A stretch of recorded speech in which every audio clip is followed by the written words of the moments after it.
മുന്തിരിങ്ങ വാങ്ങിക്കൊണ്ടുവന്നു. ഉച്ചഭക്ഷണത്തിനു ശേഷം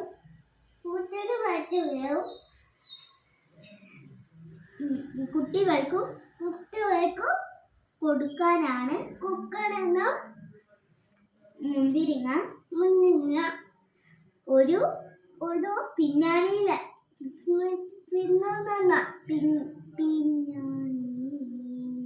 പിന്നാണിയിലാക്കി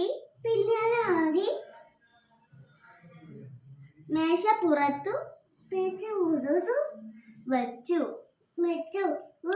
ഏറ്റവും ഇളയ മകനായ വാഞ്ഞ അത് കണ്ടു. മുന്തിരിങ്ങ